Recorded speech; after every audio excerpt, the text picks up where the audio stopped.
এইভাবে যদি খিচুড়ি ভাত রান্না করেন তাহলে তৃপ্তি সহকারে 1 প্লেট ভাত অনায়াসে খেতে পারবেন। একেবারে ঝরঝরা নরম মোলায়েম ভাত। আসসালামু আলাইকুম। বাইরে খুবই বৃষ্টি হচ্ছে যার জন্য খিচুড়ি ভাত রান্না করব। খিচুড়ি ভাতের জন্য চাউলটা এখানে নিয়ে নিয়েছি। এখানে গ্লাস বসানো দেখে ভাবছেন যে কীভাবে খিচুড়ি রান্না করব, সেটাই দেখতে থাকুন, পুরো ভিডিওর সাথে থাকুন। তো এখানে গ্লাস বসাইছি এই জন্য যে আমি ডাউলটা একটু মেপে নেব। এখানে আমি 3 পোয়া চাউল নিয়েছি, হাফ পোয়া ডাউল, মাসকালের ডাউলটা নিয়ে নিলাম হাফ পোয়া। এবার আমি চাউলের ভিতর ঢেলে দেবো। এটা দিয়ে খিচুড়ি খেতে কিন্তু খুবই টেস্ট লাগে। তাও আবার যদি থাকে এই যে স্বাদের চর্বি, এটা ছাগলের চর্বি, এটা দিয়ে আমি আজকে খিচুড়ি ভাতটা রান্না করব। যাতে খিচুড়ি ভাতে যা যা লাগবে সেগুলো রেডি করে নিয়েছি। কাঁচা মরিচ কেটে নিয়েছি চিড়ে 8-10টি, পেঁয়াজ নিয়েছি 5-7টি, আর এখানে নিয়েছি রসুন 5-7টি। এখন আমি এগুলো খিচুড়ি ভাতের ভিতর দেবো। আমি পরিষ্কার করে আগে ধুয়ে নেব চাউল আর ডাউলটা, তারপরে কিন্তু এই মশলাগুলো দেবো সবগুলাই। আর চর্বিটা কখন দেবো সেটাও সাথে থাকুন, অবশ্যই দেখতে পাবেন। তো যাই হোক, আমি এগুলো সব দিয়ে দিচ্ছি এখন এর ভিতরে। এবার দিয়ে দেবো হলুদ, জিরা, এলাচ, দারচিনি, লবঙ্গ, আর দেবো পরিমাণ মতো লবণ।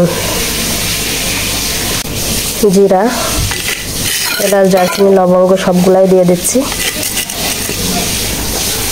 পরিমাণ মতো তেল, খুব বেশি দেব না, অল্প দেব, যেহেতু আমি চর্বি দিয়ে রান্না করব। এটি খুবই ভালো করে মশলার সাথে চালটা এভাবে ভালো করে মিশাই দেবো। তো যাই হোক, আমি এখন চর্বিটা জ্বালাই নেব, সেজন্য কড়াইটা বসিয়ে দিলাম চুলার পরে। তেল দেবো, বেশি কিন্তু তেল দেব না, যেহেতু চর্বি তেলের জিনিস। এখন আমি পরিষ্কার করে ধুয়ে রেখেছি চর্বিটা, এই যে চর্বিটা। এখন আমি চর্বিটা তেলের উপর ছেড়ে দেব। চর্বিটা কিন্তু এইভাবে না জ্বালিয়ে দিলে কিন্তু একেবারে খাওয়া যাবে না, সেই জন্য আমি এইভাবে জ্বালাই রাখছি। তারপরে কিন্তু আমি খিচুড়িটা একটু ভেজে নেব। চর্বিটার ভিতরে আমি এখানে হলুদের গুঁড়া, জিরার গুঁড়া আর শুকনো মরিচের গুঁড়া দিয়ে দেবো। এটা কিন্তু বেশি হিটে জ্বালানো যাবে না, অল্প হিট থাকবে সেরকম জ্বালাতে হবে। বেশি হিট দিয়ে জ্বালালে কিন্তু একেবারে পুড়ে যাবে আর ভালো লাগবে না খেতে। চর্বিটা আমি এখন লবণ দিয়ে দেবো অল্প পরিমাণ। এখন খুবই ভালো করে নেড়ে দেব। আমি একটু সামান্য পরিমাণ পানি দিচ্ছি, তাহলে কিন্তু খুবই টেস্টি হয়। চর্বিটার কোনো গন্ধ থাকে না, চর্বি খুবই ভালো হয়। চর্বি কিন্তু একটা গন্ধ আছে, সেই গন্ধটা কাটানোর জন্যই কিন্তু আমি এইটা একটু পানি দিয়ে জ্বালাইছি। এটা যদি আমি তেলের উপরেই শুধু ভাজি তাহলে চর্বিটাও গলে যাবে, আবার খেতেও অতটা ভালো লাগবে না। সেই জন্যই আমি এই জিনিসটা ফলো করি। এই জিনিসটাই টিপস আজকের এই চর্বি রান্না। যখনই এই পানিটা শুকায় যাবে তখন আমি এটি নামাই নেব। দেখতেই পাচ্ছেন আমার প্রায় পানিটি শুকায় গেছে। আমি এখন নামাই নেব। এখন কিন্তু তেল ভাসতে উপরে, শুধুই তেল, কোনো পানি নাই। এবার আমি ভাতটা দিয়ে দিলাম। একটু ভাতটা চুলার উপরে দিয়ে নেড়ে দেবো। একটু ভাজা ভাজা করে নিচ্ছি আর কি চাউলটা। এই যে আমার ভাজা হয়ে গেছে। আমি এখন পরিমাণ মতো পানি দিয়ে দেবো। আমি কিভাবে পানি দিই সেটা তো আপনারা জানেনই, তারপরও আমি আপনাদেরকে আবারও দেখাই দিচ্ছি ভাতে কিভাবে পানি দিতে হয়।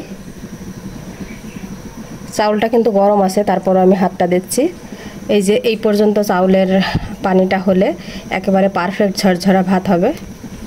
তো আমি আবারও একটু চেক করে নিচ্ছি, যেহেতু আমি ভাতটা নেড়ে দিলাম পানিটা ঠিক আছে নাকি।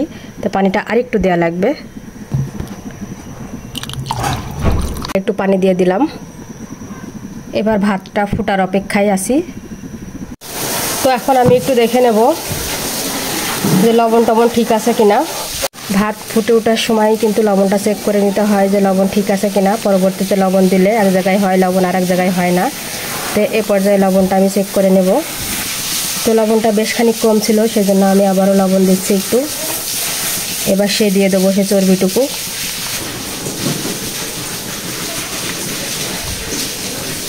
আমি কিন্তু আজকে বেশি চর্বি দিইনি। চর্বিটা দিয়ে খুবই ভালো করে নাড়ছি। না নাড়লে কিন্তু এক জায়গায় হবে চর্বি, আর এক জায়গায় হবে না। সেই জন্যই আমি খুবই ভালো করে চর্বিটা নেড়ে দিচ্ছি, সব জায়গায় যাতে হয় পৌঁছায় সেই জন্যই। কারণ আমি এখন ঢাকনি দিয়ে ঢেকে দেবো, যেহেতু আমি প্রেশার কুকারে রান্না করছি। তো তো আমি ঢাকনা দিয়ে ঢেকে দিয়েছি, একটি মাত্র শীষ উঠবে, তারপর আমি বন্ধ করে দেব। এই সময় আমি একেবারে হাই হিটে দিয়েছি চুলার আঁচটা।